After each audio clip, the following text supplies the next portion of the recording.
আসসালামু আলাইকুম রহমতুল্লাহি ওবারাকাতুহু। Welcome to my online class. শিক্ষার্থীবৃন্দ, তোমাদের সবাইকে আমি শুভেচ্ছা জানিয়ে আমি আমার মডিফায়ার্স এর ওপর আমার 4 নাম্বার লেকচারটা 4 নাম্বার ভিডিওটা তোমাদের সামনে আমি আজকে প্রদর্শন করতে যাচ্ছি। তো আজকে আমি আলোচনা করব 4টা মডিফায়ার্স নিয়ে। এগুলো প্রি মডিফায়ার হিসাবেই বসে, কিছু পোস্ট মডিফায়ার হিসেবে বসে। এখানে একটা প্রিপোজিশনাল ফ্রেজটা, এটা প্রি মডিফায়ার হিসেবে বসতে পারে, আবার পোস্ট মডিফায়ার হিসেবে বসতে পারে, আবার ইন্টেন্সিফায়ার, নাউন অ্যাডজেক্টিভ। আজকে আমি আলোচনা করব modifiers part 4, noun adjective, compound, prepositional phrase এবং ইন্টেন্সিফায়ার। এই 4টা টপিক্সের উপরে আজকে তোমাদেরকে আমি বিষয়টা একদম ক্লিয়ার করে দেব। তো যাই হোক, আমি আমার প্রিয় শিক্ষার্থীবৃন্দ, একটা আমার শিক্ষার্থীর কাছে আমি বলবো যে আমাদের এই ঠিকভাবে এভাবে গ্রামাটিক্যাল আইটেমগুলো দিয়ে যাব এবং তোমরা যাই হোক। আমার আজকের বিষয়বস্তু হলো মডিফায়ার্স পার্ট 4। এখানে আমি প্রথমটা হলো নাউন অ্যাডজেক্টিভ। তো আমাদের প্রশ্নপত্রে বলে দেয়া থাকবে যে modify the noun with an adjective. Modify the noun with an adjective, একটা অ্যাডজেক্টিভ দিয়ে মডিফাই করো। যেমন আমি যদি একটা উদাহরণের মাধ্যমে এটাকে ক্লিয়ার করি, যেমন ধরো যে আই নিড অ্যান ড্যাশ বুক। এটাকে মাঝখানে লেখা থাকবে যে modify the noun with a noun adjective. তার মানে কি, একটা নাউন আরেকটা নাউনকে পাশাপাশি দুইটা নাউন বসে, একটা নাউন যখন, আমি কিন্তু আলোচনা করছি 1 নম্বরটা নিয়ে, একটা নাউন যখন আরেকটা নাউনের পূর্বে বসে বা পরে বসে পাশাপাশি বসে একটা আরেকটাকে মডিফাই করবে, তখন আমরা এটাকে বলবো মডিফায়ার। এবং অবশ্যই নাউন যখন নাউনের আগে বসবে তখন একটা নাউন হবে মডিফাইড ওয়ার্ড। আমি প্রথম ক্লাসেই এটা পরিষ্কার করে দিয়েছিলাম যে মডিফাইড ওয়ার্ডকে মডিফাই করে এটাকে আমরা বলবো মডিফায়ার, আর যে ওয়ার্ডটাকে মডিফাই করবে এটাকে আমরা বলবো যে ওয়ার্ডটাকে মডিফাই করবে এটাকে আমরা বলবো মডিফাইড ওয়ার্ড। তো আই নিড অ্যান ড্যাশ বুক। তো এখানে আমরা কি দিয়ে মডিফাই করতে পারি? An English book. যেহেতু অ্যান আছে, সুতরাং আমাদেরকে এমন একটা নাউন এখানে বসাতে হবে যেটা আরেকটা নাউন। তাহলে দুইটা নাউন পাশাপাশি বসলো একটা নাউনের আগে। এরকম আমরা অসংখ্য উদাহরণ পাবো, যেমন public figure, white board. Public ফিগারটাকে পাবলিক মডিফাই করলো, পাবলিকও নাউন, ফিগারটাও নাউন। আবার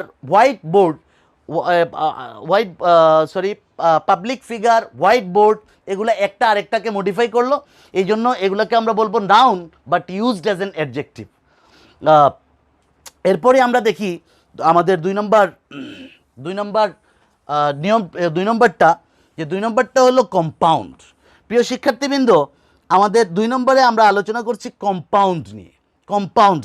এই 2 নম্বর আলোচনা করছি কম্পাউন্ড নিয়ে। আমরা অনেক সময় দেখি যে পাশাপাশি একগুচ্ছ শব্দ যখন আরেকটা নাউনকে মডিফাই করবে, যেমন he is a dash man.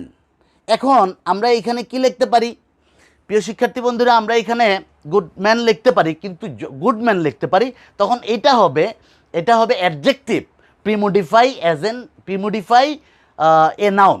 কিন্তু এখানে আমাদেরকে যখন বলে দেওয়া হবে যে modify the noun with a compound, তখন আমাদেরকে মনে রাখতে হবে যে একগুচ্ছ শব্দ দিয়েই আমাকে এইটাকে মডিফাই করতে হবে। তখন আমরা একগুচ্ছ শব্দ মানে 2টা হতে পারে এবং অথবা তার চেয়ে বেশি। তাহলে এখানে আমরা লিখতে পারি হার্ড ওয়ার্কিং। মনে করো আমি একটা পুরাতন মোবাইলের দোকান থেকে একটা পুরাতন মোবাইল কিনলাম। এখন আমি এইটাকে এক্সপ্রেস করব কিভাবে, যে এই মোবাইল ফোনটাকে আমি মডিফাই করার জন্য একটা কম্পাউন্ড ব্যবহার করব। তখন আমরা কম্পাউন্ডটা কি ব্যবহার করব, যে brand new mobile phone. I bought a brand new mobile phone. প্রিয় শিক্ষার্থীবৃন্দ, খুব ভালো করে লক্ষ্য করো, ব্র্যান্ড নিউ মোবাইল ফোন। এইখানে যে আমরা ম্যানটাকে মডিফাই করলাম কয়টা শব্দ দিয়ে? 2টা শব্দ দিয়ে, হার্ড এবং ওয়ার্কিং।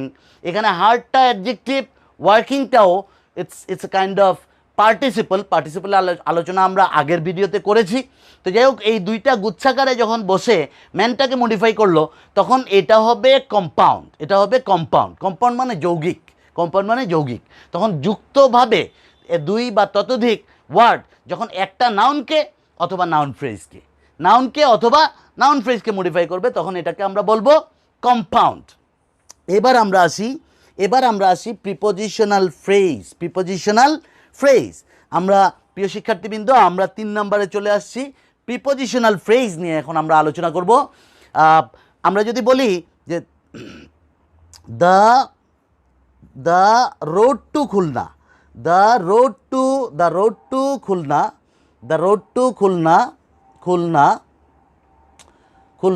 is very spacious মানে খুলনায় যাবার রাস্তাটা অনেক প্রশস্ত। তাহলে এখানে দ্য রোড টু খুলনা টুটা এখানে কিন্তু প্রিপোজিশন আকারে বসেছে। অনেকের মনে আসতে পারে যে টু আমরা আলোচনা করেছিলাম ইনফিনিটিভসে আমরা আলোচনা করেছি টু প্লাস ভার্বের প্রেজেন্ট ফর্ম, কিন্তু এখানে আমরা দেখছি যে একটা নাউনের আগে বসছে টু এবং ডিরেকশন দেখাচ্ছে। তো প্রিপোজিশনের কাজ হলো ডিরেকশন, তারপর টাইম, তারপর প্লেস, এগুলো যখন নির্দেশ করবে, এগুলোর আগে নাউন বা প্রোনাউনের আগে বসবে, অন্যান্য শব্দের সাথে যখন রিলেট করবে তখন এটাকে প্রিপোজিশন। আর প্রিপোজিশন যখন আরেকটা বা দুইটা ওয়ার্ড নিয়ে যখন গুচ্ছাকারে বসবে, তখন এটা হবে প্রিপোজিশনাল ফ্রেজ। প্রিয় শিক্ষার্থী বন্ধুরা, আমরা দেখি যে দ্য রোড টু খুলনা, এই প্রিপোজিশনাল ফ্রেজগুলো কিন্তু ভেরি ফ্রিকুয়েন্টলি বা we can use as a clause. আমরা এটাকে ক্লজ বানিয়ে দিতে পারি যে the road which is going to Khulna অথবা হুইচ ইজ টু খুলনা। তখন আমরা প্রিপোজিশনাল ফ্রেজটাকে আমরা রিলেটিভ ক্লজ হিসাবে পরিবর্তন করে দিতে পারি। তো যাই হোক, আমরা প্রিপোজিশন নিয়ে যখন প্রিপোজিশন পূর্বে অথবা পরে এবং অন্যান্য নাউনকে নিয়ে যখন এটা একসাথে গুচ্ছাকারে বসবে, তখন প্রিয় শিক্ষার্থী বন্ধুরা এটাকে আমরা বলবো prepositional phrase. But be careful about another item related to this। এখানে একটা জিনিস আমি যদি বলি যে I get up early in the morning, এখানে কিন্তু বলবে যে post modify the verb with an adverbial. তখন আমরা কিন্তু ইন দ্য মর্নিং যদি আমরা ইউজ করি, তখন এটা কিন্তু অ্যাডভার্বাল ফ্রেজ। ইন দ্য মর্নিংটা অ্যাডভার্বাল ফ্রেজ, কারণ আমরা জানি অ্যাডভার্বের সংজ্ঞা আমরা পড়েছিলাম যে ভার্বের প্লেস যখন বোঝাবে তখন অ্যাডভার্ব অফ প্লেস, ভার্বের সময় যখন বোঝাবে অ্যাডভার্ব অফ টাইম। সুতরাং this is obviously adverb of time, prepositional phrase but used as an adverb of time. তাহলে এই জিনিসটা আমরা খুব ভালোভাবে লক্ষ্য করব। এটাতে চাইতে পারে যে প্রিপোজিশনাল ফ্রেজ ব্যবহার করো, তখনও আমরা এটা ব্যবহার করতে পারবো। আবার যদি বলে আমাদেরকে যে অ্যাডভার্বাল ফ্রেজ ব্যবহার করো, তখনও কিন্তু আমরা প্রিপোজিশন দিয়ে স্টার্ট, এরকম সময় প্রকাশক, তারপর প্লেস প্রকাশক, তারপর ডিরেকশন, তারপর এরকম এই জাতীয় শব্দগুলো আমরা কিন্তু এটা প্রিপোজিশনাল ফ্রেজ, কিন্তু act as an adverbial phrase. তো আমার মনে হয় যে আমি খুব বেশি ভিডিওটাকে লং করে তোমাদের ধৈর্যচ্যুতি ঘটাবো না, এই ব্যাপারে আমার একটা কি আছে। তো যাই হোক, আমি চেষ্টা করব যে প্রত্যেকটা ভিডিওর টাইমটাকে একটু ছোট ছোট করে দেওয়ার জন্য, ক্লাসগুলোকে একটু ছোট ছোট করে দেওয়ার জন্য, এই কারণে যাতে তোমাদের পরিষ্কার একটা স্বচ্ছ ধারণা হয় প্রত্যেকটা আইটেম সম্পর্কে। আমি 4 নম্বরে যেটা নিয়ে আলোচনা করব, এটা হলো আমাদের ইন্টেন্সিফায়ার বিষয়টা। ইন্টেন্স শব্দের অর্থ কি? ইন্টেন্স শব্দের অর্থ তীব্র। ইন্টেন্স শব্দের অর্থ হলো তীব্র। আর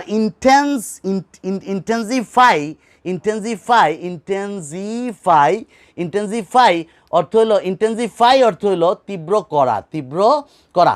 প্রিয় বন্ধুরা, এটা একটা ভার্ব, অবশ্যই obviously it is a verb. আমরা যখন দেখবো যে আমরা ফাই যুক্ত করে অনেক সময় ভার্ব করতে পারি, যেমন বিউটিফুল থেকে বিউটিফাই, বিউটিফাই, তারপর তার মানে ইন্টেন্সিফায়ার মানে তীব্র করা। এবং ইন্টেন্সিফায়ার যখন চাইবে, তখন আমরা অবশ্যই এখানে ভেরি ব্যবহার করব। যেমন আমরা ধরি ভেরি ব্যবহার করব, এছাড়াও আছে সো ব্যবহার করব, টু ব্যবহার করব, এক্সট্রিমলি ব্যবহার করব, তারপর সিভিয়ারলি ব্যবহার করব, তারপর তারপর আমার মনে হয় এতটুকুর বাইরে যেতে হবে না, TOO2 এতটুকুর বাইরে যেতে হবে না। তারপরে আমি এক্সট্রিমলি, সিভিয়ারলি এগুলো ব্যবহার করব। ইজ স্মার্ট, তাহলে he is smart, say smart, কিন্তু আমরা এটাকেও যদি আরও তীব্র করি তাহলে very smart, he is very smart. সুতরাং এই শব্দটাকে আমরা বলবো intensifier. That means it intensify the adjective or sometime intensify enoughটাকে আমরা ইন্টেন্সিফায়ার হিসেবে অনেক সময় ব্যবহার করতে পারি। তো প্রিয় বন্ধুরা, আমি আর তোমাদের ধৈর্যচ্যুতি ঘটাবো না, আমি এখানেই আবার পার্ট 4 এর সাথে সাথে মডিফায়ার্স নিয়ে সকল আলোচনার একটা ইতি টেনে নিলাম। আমরা পরবর্তীতে একটা ক্লাসের মাধ্যমে একটা এক্সারসাইজ করিয়ে আমি সম্পূর্ণ সবগুলাই চেষ্টা করব যে যাতে চলে আসে একটা এক্সারসাইজের ভিতরে, এবং আমি সম্পূর্ণ মডিফায়ারটা 5 নাম্বার ভিডিওতে একটা এক্সারসাইজের মাধ্যমে আমি ভিডিওটাকে শেষ করব, এবং তোমরা ততক্ষণ পর্যন্ত অপেক্ষা করবে, এবং আমি আবারও তোমাদের হাস্যোজ্জ্বল মুখগুলো দেখার জন্য উৎসুক হয়ে রইলাম। তোমরা